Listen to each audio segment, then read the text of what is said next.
Welcome to Five or Flop, a podcast for the best and worst historical fiction has to offer. I'm your host, Erin. And I'm Grace, and each week we'll be reading a different historical fiction book to see if they're a five or a flop. Our theme for season 4 is Reading Rainbow, which is LGBTQ historical fiction. And we've reached the final episode of the season. Yeah, I mean, I guess it's more accurate to say our theme for season 4 was Reading Rainbow. Has been Reading Rainbow. Because as of today, that'll be it. That'll be all she wrote.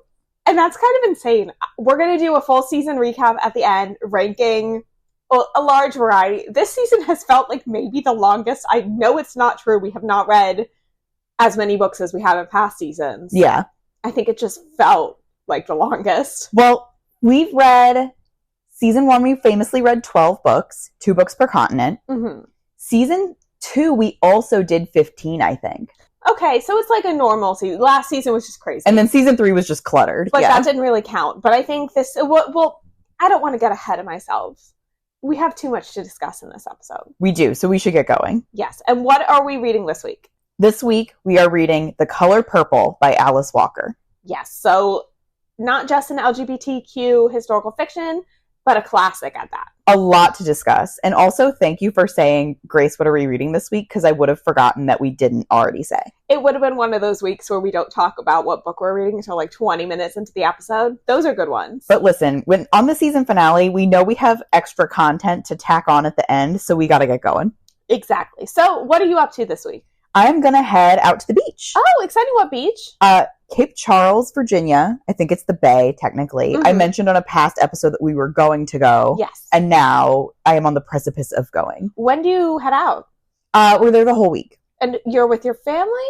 Just my mom. Just your mom. Okay. Mm-hmm. Yes, I have created a beautiful handoff document for my coworkers of all of my stuff they have to do. Amazing. I have shut my laptop down and it will not wake up for 10 more days. I love that for you. You're going to have the best week. So before we get back to me, let's just continue on with you. What will you be reading at the beach? Okay. This is a book. I am going to try my damnedest to finish it before I take it to the beach. Okay. Because it's certainly not a beach read. It's a book called We're Not Able to Live in the Sky. Mm-hmm. It's nonfiction. And it's about microfinance. Okay. So the concept that you can lend mainly women in really impoverished countries really small amounts of money to build up their businesses. For one of Santiago's master's program classes, he wrote an entire paper on microfinancing. I'm like, where do I know that term from? Yeah, so it was a big zeitgeisty thing, and I think it's actually turned out to not be as effective as people have claimed. Interesting. So the reason why I got this book off hold at the library. I'm not going to bring it to the beach because, I'm going to read my romance novels on the beach. As you should. You know? I'm not our favorite DC TikToker who likes to read about crypto on the beach. If only you were. But I got this book from the library on Thursday off hold. I put it on hold in December of 2024. This is the book you finally got? I finally got it. And so I'm like, I have the weekend. I'm not doing that much. Maybe I can cram in finishing this book before I go to the beach. Okay. So I'm working really, really hard at it so that I can get there and read my silly romance novels. If I don't finish it, I'll simply leave it behind and finish it when I get home. Okay, I love that for you. Yeah. What about you? What are you up to and what are you reading? So, what am I up to? It's a very quiet weekend around here, which I am, trust me, not mad about. But as an update, because the episode that will be released on this Tuesday for Jews, Queers, Germans, I was editing it today. And recalling our conversation from last week, I did not make it with all of my nails to my nail appointment. I did lose one of them. I don't know where or when. I have not found it in my house. Part of me, like a deep-seated fear, thinks I did blend it into my smoothie that day. So, okay, here's a follow-up question that probably would have been helpful for me to ask at the time. It's the morning when you lost it, when you were making the smoothie? When I noticed it. Okay, you did presumably take Flynn outside that morning, so maybe you lost it outside, which is why you haven't found it. That is a good suggestion. Okay, that could be it. Yeah. And I still also think that if it was in the blender, you would have heard it. I like to think I would have, but I was walking around searching for it. We changed our bed sheets to wash them today, and I kept an eye out. I'm like, is it here? Did I find it? No, and I did not find it. Okay. So yeah, I am going to think that it is outside. In terms of what I'm reading, I am currently reading / listening to 3 different books. Okay. Which is kind of crazy. So I thought I'd go through them all. The first is The Ghostwriter by Julie Clark, which was a Book of the Month club. Okay, this is the one. It's sitting on the coffee table, and I've been looking at it, but I've never heard of it before. It is. It's really good. I'm kind of whipping through it. It's kind of like a thriller, mystery type of book, you know, the kind of stuff I love. So I'm going through it pretty fast. I really like it. The next thing I'm listening to is, the first thing I'm listening to, because I'm reading in hardcover, The Ghostwriter, is actually very much a Grace book, which is The Flat Share. Have you read that? I have read The Flat Share. I was going to recommend it for a beach romance read. I am 30, 40% into listening to it. I kind of like it. And I think what has happened is that I've made a big discovery about myself, which is I don't like to read romance really, but I like watching movies of it. I watched another Glenn Powell last night. Our favorite, Set It Up. Oh my god, we need a bonus episode on how charming Glenn Powell is. And I don't know what he does. He just has it. Like when people used to say the it factor, like Glenn Powell has it. It's crazy. And I don't even think he's like super, super attractive. He's just so charming. Yeah. And even, I don't know, this is me again telling her business on the pod, but my mom for a long time did not like Glenn Powell. She was like, I think he's like smarmy. And then she found out that every single movie he's in, he gets a cameo for his parents to be in the movie. Oh my And then she was charmed by that. And so now she's like, now I like Glenn Powell. Wow, that is really charming. I have one more in his big discography to watch, which is The Hitman, which I don't think is a rom-com. I don't think so either. And also that came out pretty recently. It's his most recent, and I think it's supposed to be more of a comedy. Okay. Did you like Anyone But You? I did. I thought that it was so stupid. Okay, I did not watch it. It was really stupid, but it was really funny. And if you go in kind of knowing, this is a lot of it's supposed to be really dumb, I don't know. I liked it a lot. Okay, good to know.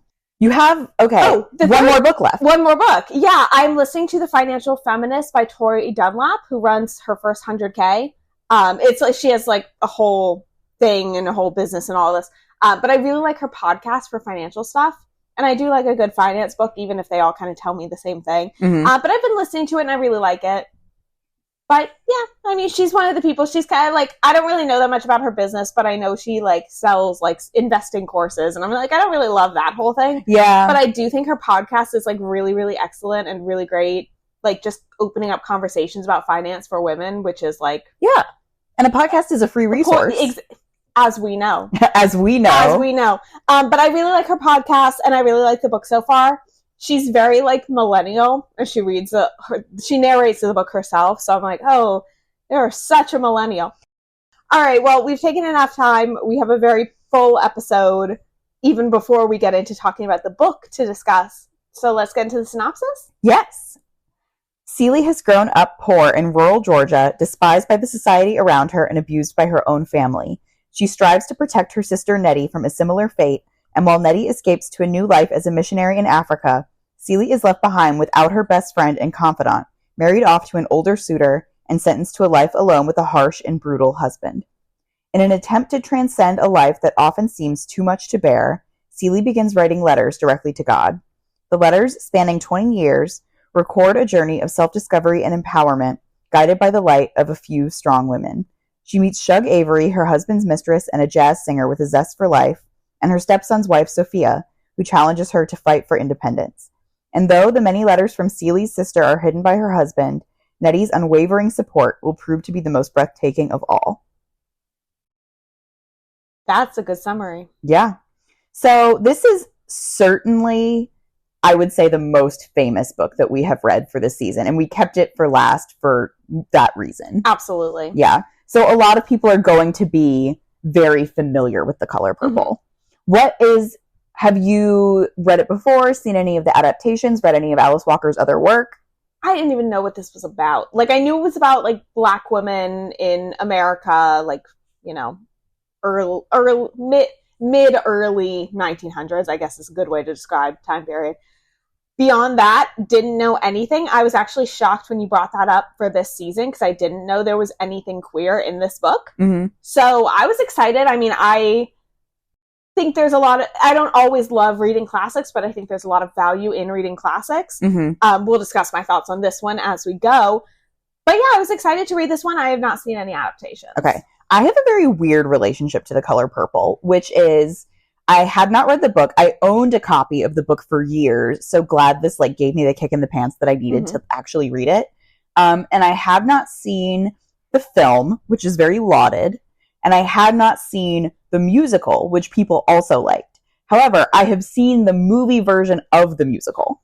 Okay. So that's just like, you know, a couple degrees of separation from the like original book. Which is probably the version we'll watch for bonus episodes. We'll see. We'll see. We'll see what happens. We still have to discuss our bonus episode topic. Yeah. We have a lot to discuss in terms of Alice Walker. Yes. So actually, jumping ahead a little bit, the historical accuracy section for this episode is not going to be super long. Okay. But the author section is going to be longer than usual. Okay. Alice Walker is a very, like, still active public figure. Yes. And she has a lot to say. And she has been one ever since she started publishing books in the mid-70s, or in the mid-60s, pardon. And The Color Purple came out in 1982. Mm-hmm. So it's just been like a long, long time. So Alice Walker, she is an American author and activist. She's an African-American author and activist. The Color Purple is this thing that she is singularly best known for. Yes. It won the Pulitzer Prize in Fiction in 1983, making her the first Black woman to win the Pulitzer Prize for Fiction. And it also won the National Book Award. She was born in 1944 in Eatonton, Georgia. And she has been writing ever since she was young, because when she was 8, she was blinded in one eye by her brother shooting her with a BB gun. Oh my God. And so instead of doing a lot of her normal chores, her parents gave her a typewriter to amuse herself. I guess she's fine. She's to this day blind in one eye, and you don't hear about it a lot. That is crazy. Yeah. However, so she graduated from Sarah Lawrence College. I think she spent 2 years at Spelman and 2 years there. And when she graduated, she married a Jewish lawyer named Melvin R. Leventhal, and they moved to Mississippi, and they were the first legally married interracial couple to live in Mississippi. That's crazy. It's crazy when you hear one person like having not records isn't the right word, but being like the first inside, like being known for being the best at something, and then also they have this other like really crazy fact about them. And also, it's like to hear that, maybe that's something that, I don't know, one site like made it up and now it's been pasted a bunch of other places. I don't know. I think I got it from a credible source, like not just Wikipedia. But if we say that it's true, they were the first interracial married couple legally in Mississippi, and they moved there in 1967. Yeah. Like, that is very late for that. Anyway, right around that time, she started publishing.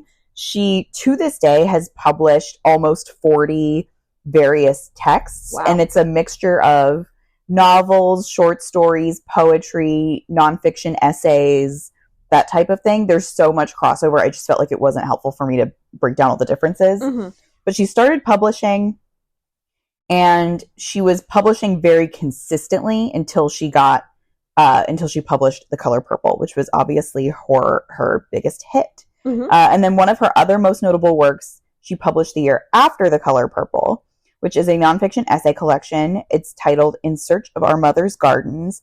And that's where the term womanism was coined. Okay. So if you've heard of womanism, it is a version of feminism that is preferred by a lot of Black women. It really centers intersectionality and studies of race in, combined with studies of gender. So Alice Walker is where that term originated from, which actually I did not know that. I did not know either. It seems like a lot of her contemporaries really seized on that and ran with it. Yeah. So it's not just like she is the mother of it, but that term is definitely hers, and she is one of the big figures of the womanist movement. Interesting. Yeah, so she is still publishing. Her last published text, I believe, was poetry, came out in 2018. So that's not too bad considering, that's not too severe of a gap. Mm-hmm. But she has a blog that will come up again later, and she's extremely active on her blog. Her most recent post there was July 17th, 2025. And we're filming this on July 26th, 2025. She posts a lot on her blog. Yes. So you can go read the blog if you want. I'll circle back around a little bit to her, but I just wanted to talk briefly. I have one more thing to say about The Color Purple and its adaptations before I get into some more current Alice Walker goings on. because the adaptations I think are especially significant for The Color Purple in terms of its like entrenchment in our popular American canon. The Color Purple movie came out in 1985, directed by Steven Spielberg. It starred Whoopi Goldberg as Celie, and Oprah was Sophia. It also was nominated for 11 Oscars and won 0, which at the time tied the record for most nominations for a shutout. And there was all of this chatter about, you know, racially motivated reasons why it was shut out of the Oscars. Obviously, no one can ever be sure, but there's that. And then the musical adaptation premiered in 2005. A lot of people are familiar with the 2017 Broadway revival. Sophia was played by Danielle Brooks from Orange is the New Black. Mm-hmm. And Cynthia Erivo made her Broadway debut in the role of Celie, and that won her the Tony Award. Winning a Tony for your debut is insane. Also, your debut being the lead, all of those things, insane. We'll watch the Tony performance after we're done recording because it's so good. Oh, absolutely. And then the film version of the musical that I have seen came out in 2023. Okay. That didn't make like the hugest splash. Who was in that? I believe Celie was played by Fantasia Barrino, who was on American Idol. Oh, yeah. Was Halle Bailey in that? Yes, she played Nettie, the sister. Okay. Yes. But I believe, I'm trying to remember, I think she only played the young version of the sister. Okay. Which would make sense. Yeah, she's a very young face. Yeah. Well, also the book and the film spans like 25 years of time. Yeah. So it makes sense to me that you need a different actress by the end. So let's circle back around to a lot of controversy about Alice Walker. Yes, it is. As we've said in the past, it's not often we have an author with a lot of controversy. And when there is controversy surrounding an author, we do like to bring it up and, you know, share the facts as we have them with you. And, you know, up to your discretion if you would like to read this work or not. And I think in this case, it's one of the ones that we felt like we wanted to put on the podcast because The Color Purple is really entrenched in American culture. Like, we're not getting rid of it. Mm-hmm. So to just pretend that Alice Walker doesn't exist when she is so influential is helpful to nobody. Yes. So we are going to talk about Alice Walker and her very proud anti-Semitism. Mm-hmm. She has been anti-Semitic very loudly for an extremely long period of time. She associates a lot of her beliefs back to her really strong advocacy for the Palestinian people, which of course that is an admirable cause. However, everything she does is not justified by that. Mm-hmm. Her main issue that has gotten her in trouble many a time is her repeated promotion and defense of a man named David Icke, who is a conspiracy theorist. He believes he was a Holocaust denier. He thinks that Jewish people are like shape-shifting lizards that are coming to take like power away from real humans. Like, he's not even just like a regular anti-Semitic guy. He's like super, super crazy. Alice Walker believes all these terrible things that are allowed, that like Jewish people supposedly do, that are in the Talmud. Mm-hmm. People have given her the opportunity to educate herself and walk a lot of this back, and she is clearly not going to do so, and is fine with people calling her anti-Semitic because either she's fine believing that she is, or she doesn't believe that she is, in like a twisted, you know. You also have seen that more recently she started defending J.K. Rowling. She's written a couple blog posts about J.K. Rowling. And she has this like weird twisted thing where she clearly does not think that she is transphobic, but she definitely is, because so much of her activism is tied to women in the women's movement and the subjugation of women, which again, like, great, like, let's work to make things better for women. But because of that, she has a lot of strong beliefs about how much your gender is tied to your physical body. Oh. So that does not result in, I think, a lot of, she has like all of like this really weird tangent about how young people are getting confused about who they are because of the gender neutral way that people use the word guys. What? Yeah, it's just such a weird, anyway. So I've not heard that one before. Yeah, it's such a stretch. Anyway, Alice Walker is not a person who I necessarily would believe a lot of the things that she has to say. Yeah. I'm not really interested in listening to her. A lot of the messages that are in The Color Purple that I agree with are ones that align with beliefs I already held, such as, that you should be kind to everybody and that Black people are not less than white people and women are not less than men. But I think people have not put her on the pedestal that they used to, and she is completely at fault for that. Yeah, that I think is a very fair assessment. Yeah. So it's almost like J.K. Rowling in a sense, in a very different, but like in a very different way. But Harry Potter is also like this big cultural phenomenon, and J.K. Rowling kind of tore down her own legacy by not keeping her mouth shut and spouting these very hateful views. Yeah. So I can see why they're friends, but yeah. So we've talked about our familiarity. We've talked about everything else that I've looked up. So let's move into our disclaimer and then start chatting about the book. Yeah, our judgments come based on the book and characters within the book rather than any real historical figures they may have made based on. Spoilers ahead. However, I don't know. Are we really spoiling like an American classic that was written 40 years ago? Yeah. It's like when we tried to give the spoilers ahead warning for 7 Little Australians. It's like you had 200 years to read this. Exactly. All right. Where do we want to get started? Well, I guess I'll get started by saying I read this one probably like 2 months ago now. It's been a little while because, like I said, we had to have some cancellations and some moving around of recording schedules. But a lot of this book is pretty indelible. Yes. Well, first of all, let's say one other thing that kind of came up in the synopsis. This is an epistolary novel. So it's told completely through letters, which I love. I love also. I love an epistolary novel. And I didn't even realize Seeley is writing these letters to God. And I kind of thought that was just like a device. But it becomes clear later in the book when she starts writing to her sister instead that she's literally writing the letters. Yes. So, oh my gosh. It just makes this book is so sad, but it's so uplifting at the same time. I know. It's hard to read. You have to really get through the beginning. Yes. The beginning is right off the bat rough. Yeah. As we know from our friend Kat, who started reading this book and then texted us and was like, oh my gosh, page 1. Yeah. I was like, I don't think I can do this right now. Yeah. So I have written down, like I said, I had a copy of this book for a really long time, but I never read it.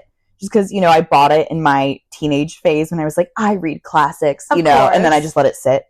But the opening line is, you better not never tell nobody but God. And I knew, like, I've heard of that from somewhere. Just like in the zeitgeist that line is really iconic, and it is. But it sets the tone immediately of like how people in the book, like how harsh it's going to be, how people talk, like what the central themes are of like belief in God and talking to God. Oh boy, it's just such a good tone setter. Oh yeah. But the tone is intense. The tone is very intense. Right off the bat, we learned that she's being abused by her father. Yes, she's pregnant by her father, and for the second time. Yes. And then has to, the father just takes the babies and like, as far as she knows, like gets rid of them. Yeah. At first I thought that he was killing the babies. I definitely thought so too. I think you were led to believe that. Yeah, you were definitely led to believe that he is killing the babies. However, it does come out later that that is not what has been happening. So more on that later.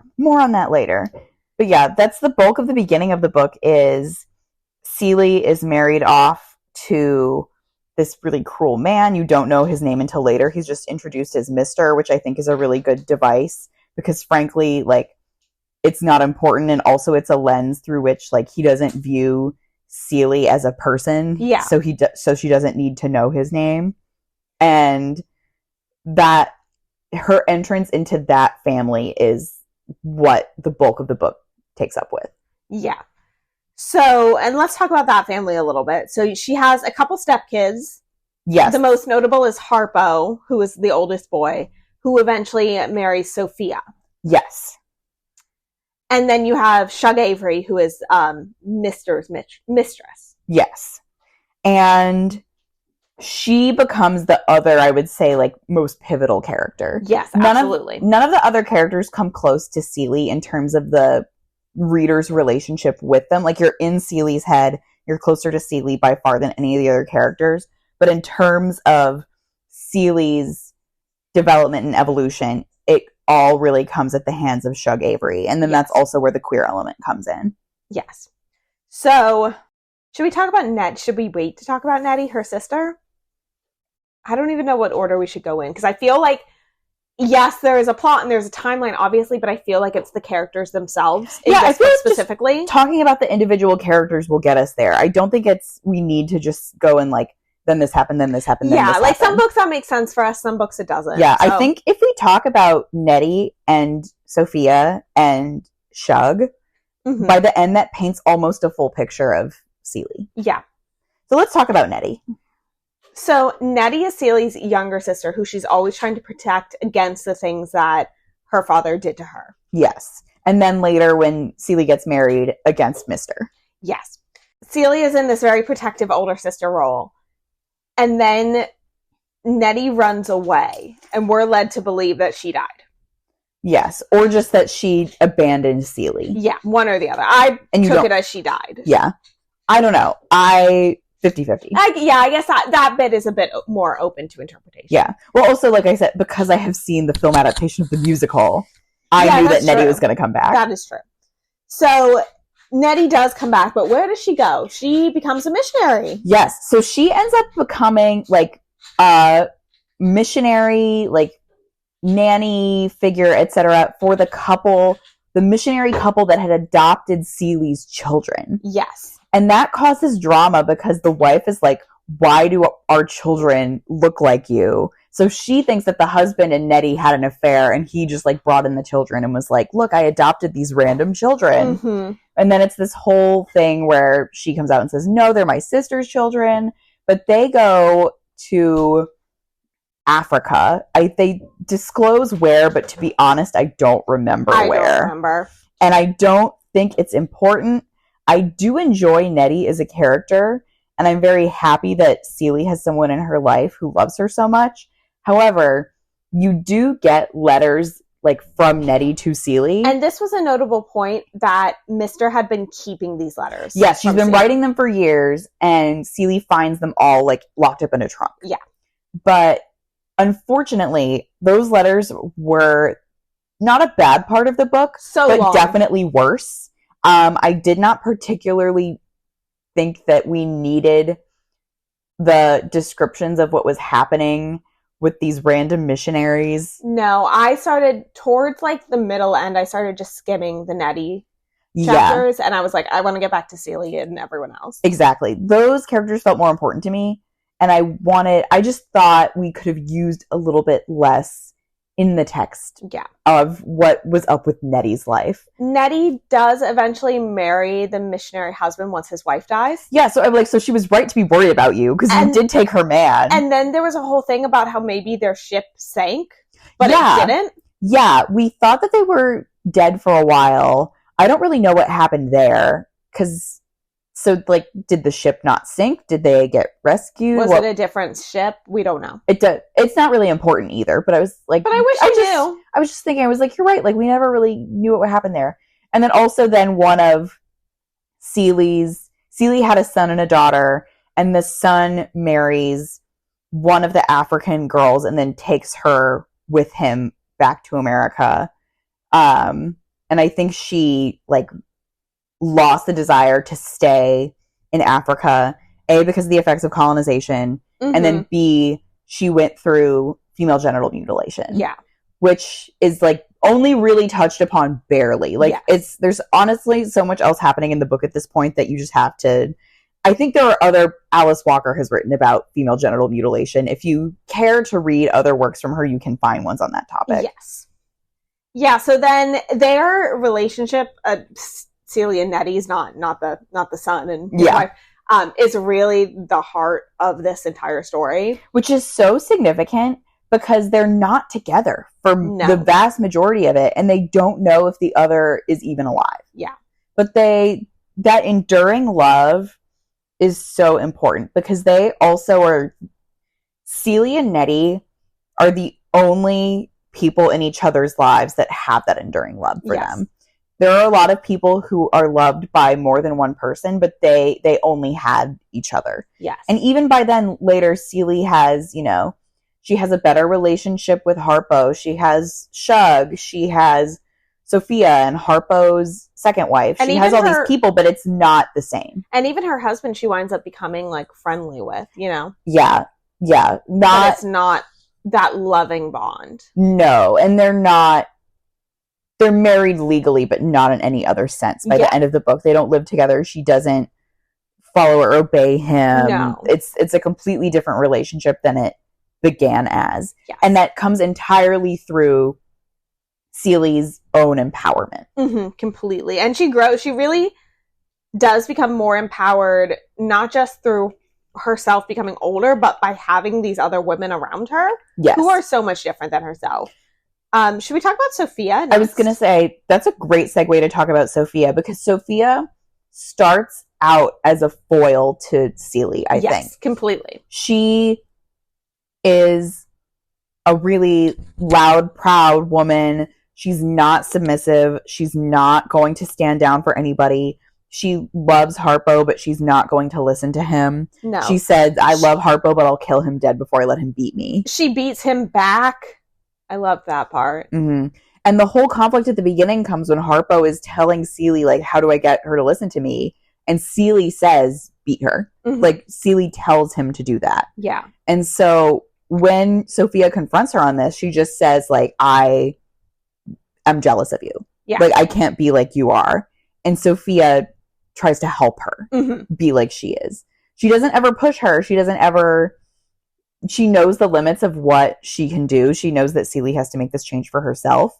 But just having her there as an example almost is she's the only person really that's on Celie's side in those early days of her marriage. Absolutely.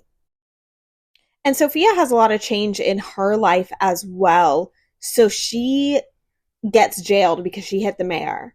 Mm-hmm. And the police beat her, like, really severely. Yeah, it's very, like, much a case of the punishment does not fit the crime. Exactly. And Sophia is really the only character that has confrontations with white people like this. Yes. White people do not really play into this book very much. No, but I think in a way it shows, like, Sophia's interactions are enough. Oh, yeah, because it's really severe. I mean, she's placed in jail for a long time. It's like 12 years. And then eventually she's able to get out because she becomes a maid for the mayor's family. Yeah, and I think that the family kind of organizes this because they know that she's not going to survive in jail that much longer, partially because of the conditions, but also just, like, her will to live is, like, giving out.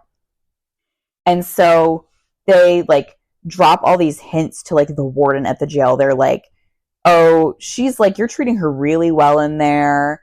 Like, she's doing, like, super well. She would hate, like, having to have worked for the mayor's wife even more than this. So that subliminally, the white people get her out to punish her more. But they know if she has, like, if she's in a home, even if it's not hers, if she's working, like, it'll be better than her life in this jail. And she's a maid for them for, like, a long time. And one of the most interesting scenes I remember is that the mayor's wife and one of their, like, young, maybe infant toddler children go over to their house. And Sophia's like, I don't love your children.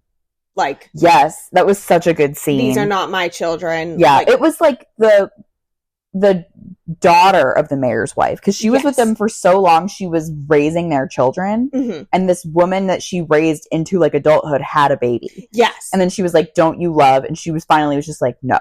She's like, no, I'm not going to. Yeah. And again, like, the logistics of this are not fleshed out. Like, you don't understand, like, is she there this whole time because it's her sentence? Is she there part of it because it's her job? Like, when does that transition happen? How is this done legally? Like, you don't really know a lot of that, and it's not important. No. You get, like you said, because this is the only interaction with the justice system and with white versus black America in the whole book, the point of all of this, like, in this whole book, basically, is to talk about broader concepts, character growth, symbolism.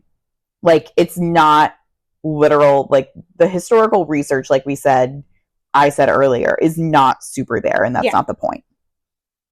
So that leaves Shug. Let's talk about Shug. Yes. So as you can see, the women are the important part of this book. Hell yeah.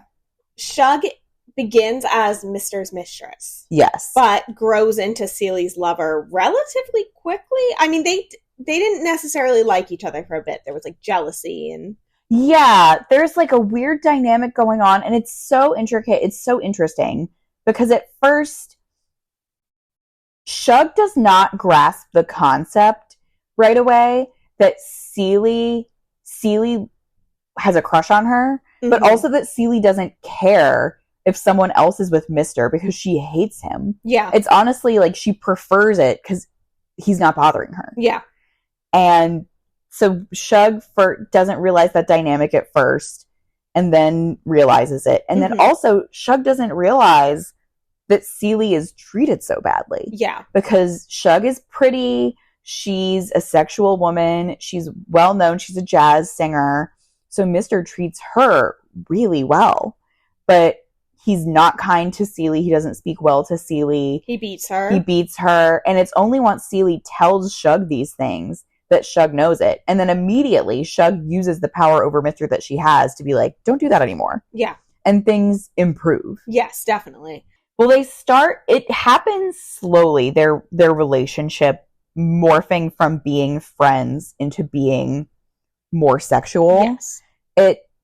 The beginning of it starts with Shug, who enjoys sex, finding out that Seely doesn't. Yeah. And part of it is because she's with this horrible man that she doesn't like. Exactly. And then also part of it is she doesn't like men at all. Mm-hmm. So even when Shug gives her all these tips, like basically telling her like where the clit is and what to do with it, that it gets better, but Seely still does not enjoy it.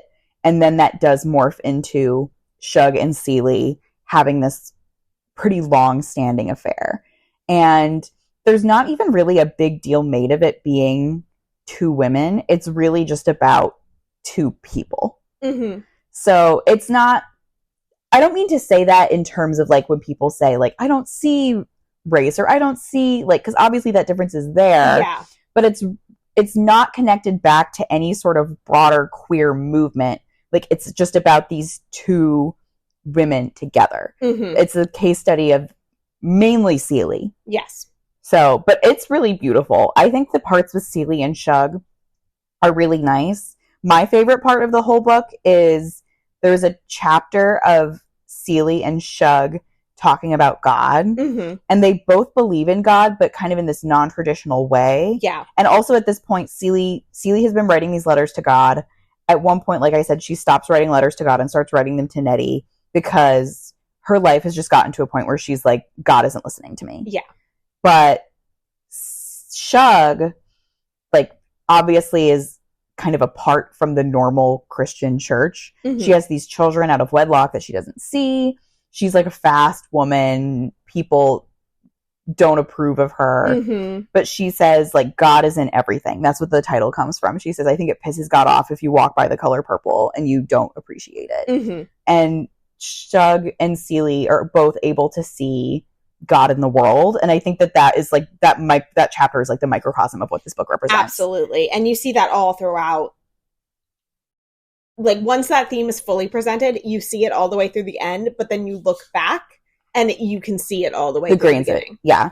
And then slowly, like, between the influences of these three women in her life and the ability to seize on her own power, slowly for Seely, things start getting better and better and better. Towards the end of the book, like, she finds those letters from Nettie, which is a really big turning point. Yeah. And that's the thing that gives her the strength to kind of break out of her marriage.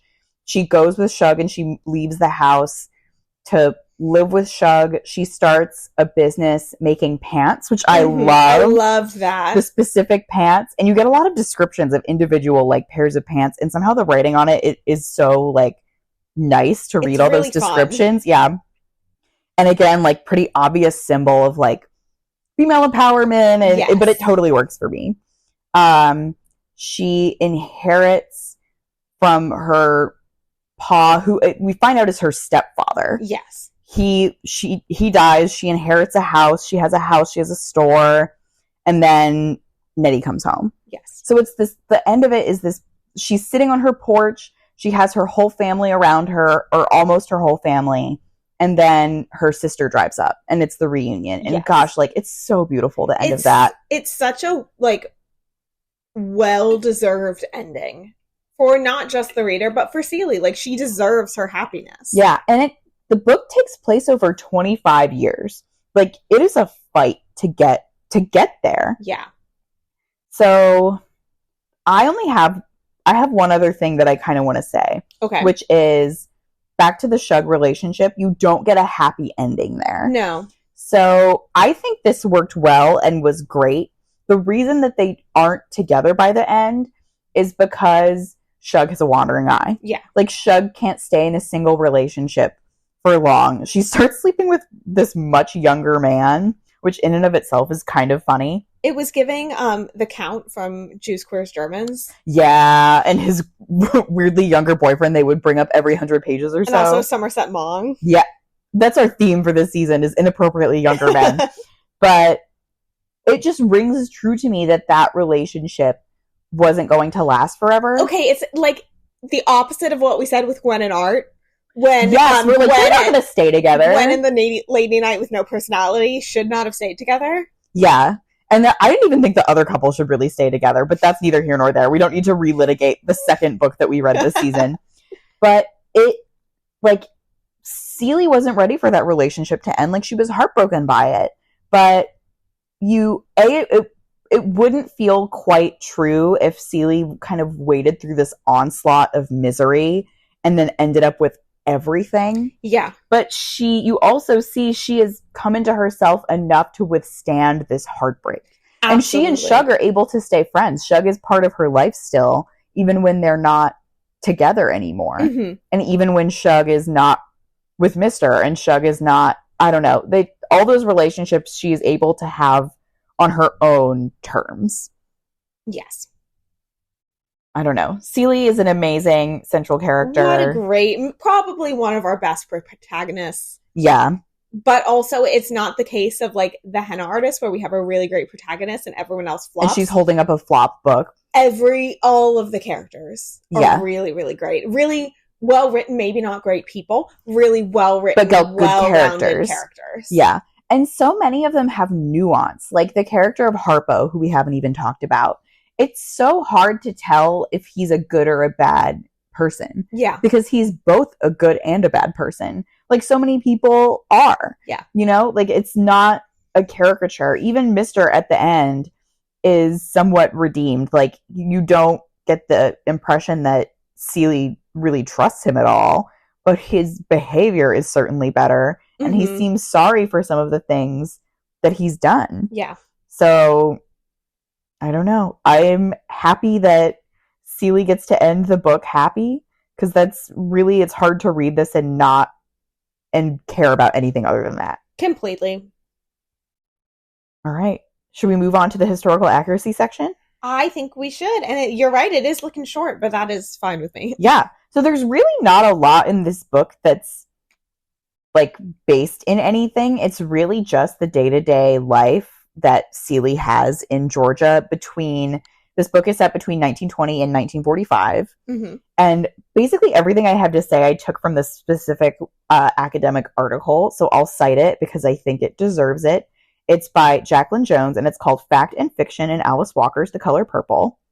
And she kind of says that Alice Walker takes the tack that this is a historical novel, and Jacqueline Jones is kind of like, I don't know what I think about that. Mm-hmm. She says it's kind of like semi-historical novel, but obviously it passes by the standards of the podcast, which is it's set in the past and it was not written in the past. Yes. That's all we need.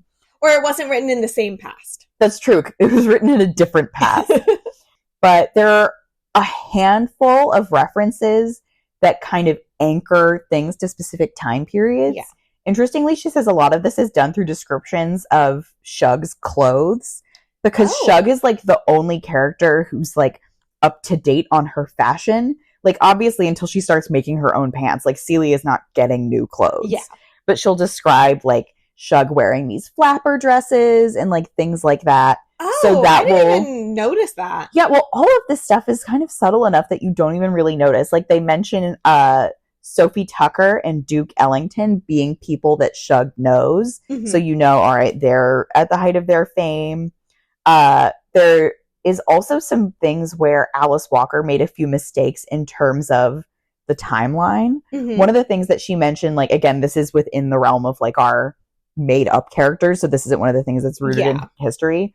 But she says before Nettie goes to Africa, Nettie writes in one of the letters that she saw Sophia's confrontation with the mayor and his wife. But in Celie's narrative, that happened after like several years of her marriage. So like those two things are not comparable in the timeline. So she's like, Alice Walker is not doing like a complete like correct math breakdown here in terms of her events and her timing. But also she says one of the interesting things about the book, which I didn't even pick up on, is these characters are actually doing decently well financially. You don't see it, or at least I didn't, because poor Celie lives the life of an indentured servant, basically. Yeah. But as Jacqueline Jones was pointing this all out, I was like, yeah, they are. Like, Mr. is his own landowner. Before he marries Celie and he doesn't have a wife, he had hired help. Mm-hmm. Like, he still expects all his children to, like, work the land that he has. But he's, like, specifically what she says here is none of the characters are dependent on white people. Like, none of them are sharecroppers. Yeah. They have their own land. Pa has the house and the store and the land that Celie inherits at the end of the book. There's this whole, we didn't even really get into this, but there's a description where Celie and Nettie's father was a freedman and he worked to buy the land and the store and the house, and he ended up being lynched. Yeah. And then it went to Celie's stepfather after their mother passed away. It was this whole long thing.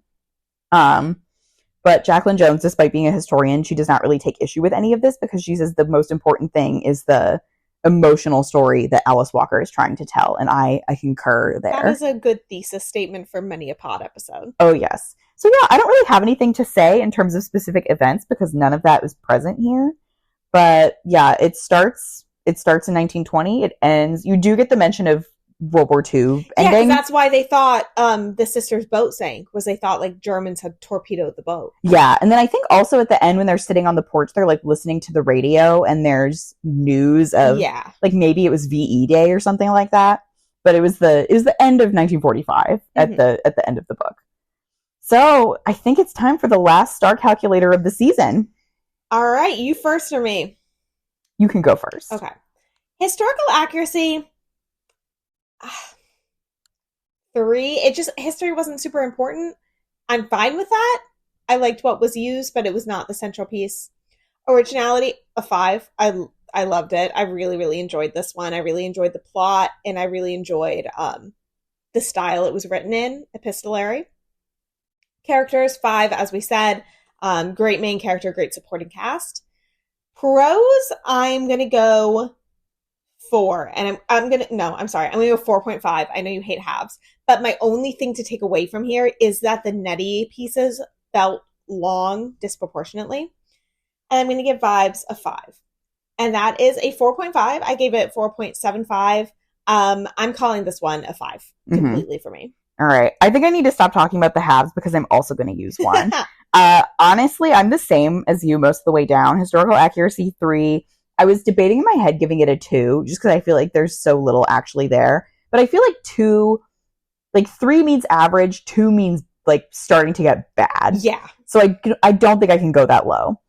Originality 5, characters 5. This is one of the best 5s for characters we've had in a while. Yeah. I would have to go back and look at like my other 5s and see where this would rank. Prose 5, and then I did the same thing as you and took away points for the Nettie parts, but I took it out of Vibes. Okay, that's fair. Yeah. Sometimes when you have things to distract, there's not specifically a category for it, so you guess. Yeah. So that's a 4.5. I gave this a 4.75 on Storygraph. So yeah, this is a total 5, which is lovely when we can end the season on a 5. Oh my god, after this fucking season 2, which is a great segue into our season ranking. Yes. So we're going to rank all of the books that we have read so far. And I had texted you this update earlier. Please no one go back and fact check me against my Storygraph or about what we said on any of these episodes, because I refined my list this morning and I think so much has changed. I don't even include like my story graph rating, my star rating. I just said whether I think they're a flop, a fine, whatever. I vibe it out. Mine have never been based on any kind of data. This is the season where my opinions have changed the most, the more I've sat with things. Yeah. So we're going bottom up, as usual. Yes. Should we go like 5 and 5? I think, well, first let's back say... and forth every time. That might be too much. Let's do it by 3s, because 15 is divisible by 3. Okay, fair. And then also let's say, how many 5s, fines, and flops do you have? I have 4 flops. I have 2 fine leaning flops. I have 4 fines, 1 fine but fun, and 4 5s. So I went kind of granular. Okay, mine are not granular. Okay. I have 3 5s, 8 fines, and 4 flops. Which, to be honest... Okay, so we have... No, you have 1 more fine than I do, but we have the same number of flops. I expected more flops. Because in my head, I was like, this is the season when we hated everything. But I think all our flops were mostly close together. And so that's what gave the... And then with like some fines sprinkled in that were not like that great. Yeah, and I think there were some that there were definitely some I thought I liked better than like when I struggled when I was rating this. Anyways, do you want to start with your lowest 3? Yes. So I really debated for a long time. My biggest question on this list is what book should be last. Yes. But these 2 books that I have at the bottom are definitely like my worst 2. So I'll say in 15th place, The 30 Names of Night. 14th place, The House of Doors. Wow. 13th place, Gwen and Art Are Not in Love. Whoa, no. I said we're going to be different. We're going to be different. My 15th place, The Persian Boy. My 14th place, House of Doors. Okay.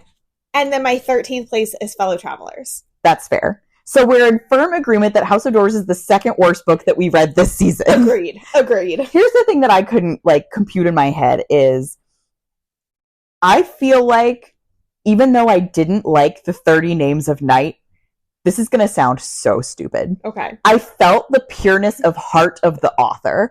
I was like, I know how much you believe in this book that you wrote.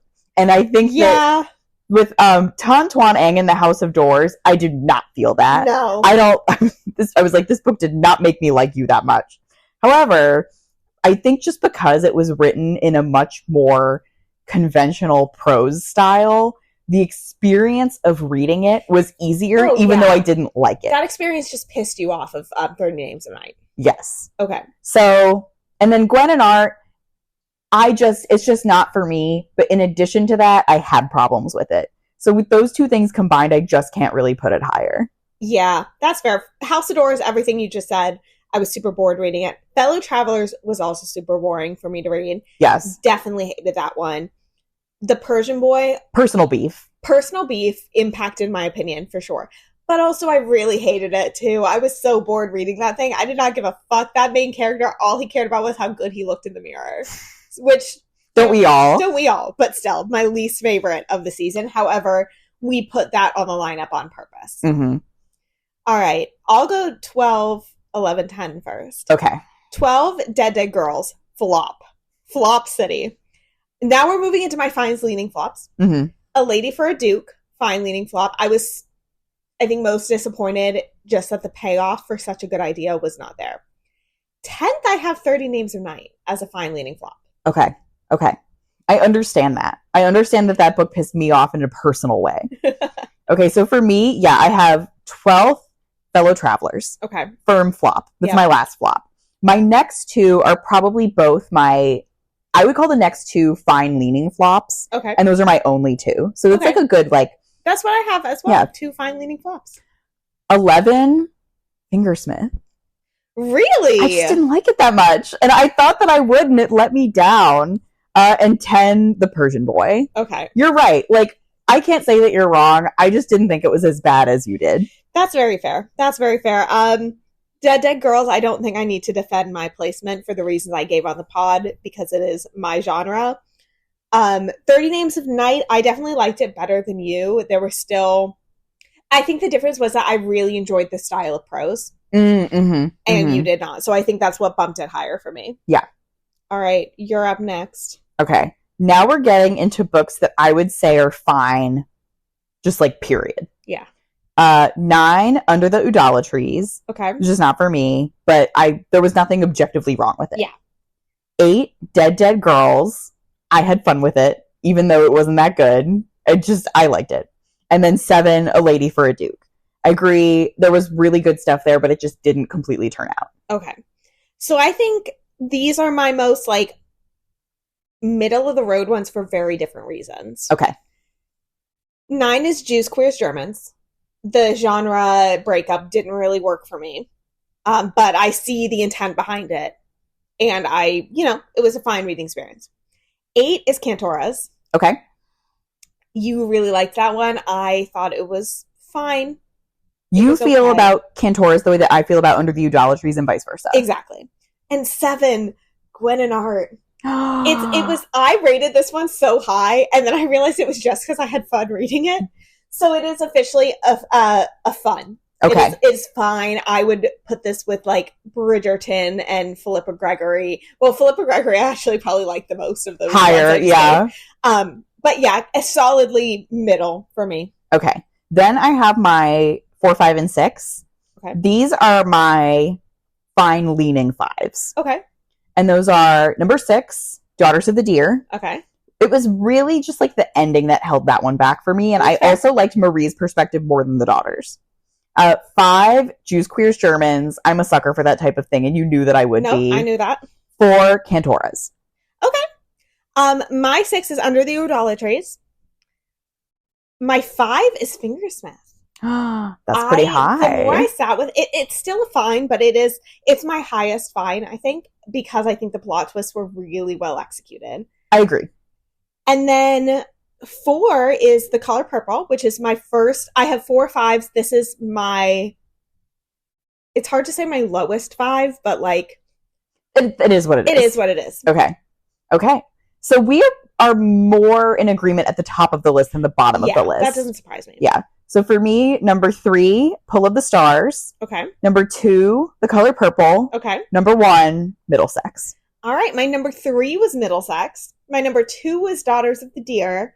And my number 1 was Pull of the Stars. Wow. So it was your Emma Donahue pick. That was my number 1. Woohoo! But yeah, I know I rated Middlesex lower too when I was like recording the episode and reading it. And then in hindsight, I'm like, I did this one dirty. Mm-hmm. Well, because there were parts of it that were just like a little slow. And there were some descriptions of things you did not enjoy. And the memory of those types of things fades away, you know? It's like Snowflower and the Secret Fan. Do I even really remember the foot binding scene? Well, of course I do. It's scarred in my memory. But, And also you've read more Lisa C books since then, and she repeats that same idea. Do you want to hear something? The worst thing about foot binding in any of her books? What? I don't know if I do, but sure. Shanghai Girls, the mom had her feet bound, and they were captured by Japanese soldiers. And they undid the binding and just to try and like put her feet back into shape. No. So Lisa C, you've done it again. Okay. All right. Are we going to be revealing season 5? I don't remember when we usually do that. I think we do it in the bonus episodes. Okay, so you'll have to wait on season 5, and you will also have to wait on the bonus episode themes because those have not been set in stone yet. But they will be coming in a couple of weeks. Usually we have to. That's probably what we'll. Well, we have to look at our calendars, and we have to make time to watch some movies. Okay, so maybe I'm wrong to promise 2 weeks. They'll be coming soon. We'll keep you updated. Certainly within the next month, you will start to hear from us some bonus content. Yes. But where to go for those updates is always our Instagram, Twitter, and TikTok at @5erflop_pod. And now that we have completed season 4, we have at least 2 participants in our Storygraph Challenge who have read the entire season. So if you would like to catch up with me and Grace, go ahead and participate. And you should, of course, keep checking our Storygraph to see if we have posted the Season 5 reading challenge to see if you can guess the theme. Exactly. It'll be hard this year to guess the theme. It will be very hard. And if there are any books that you think we should be reading for Season 5, you can fill out the recommendation form in the bios of any of our social medias or email us at fiverfloppodcast@gmail.com. All right. And until next time, happy reading. Bye.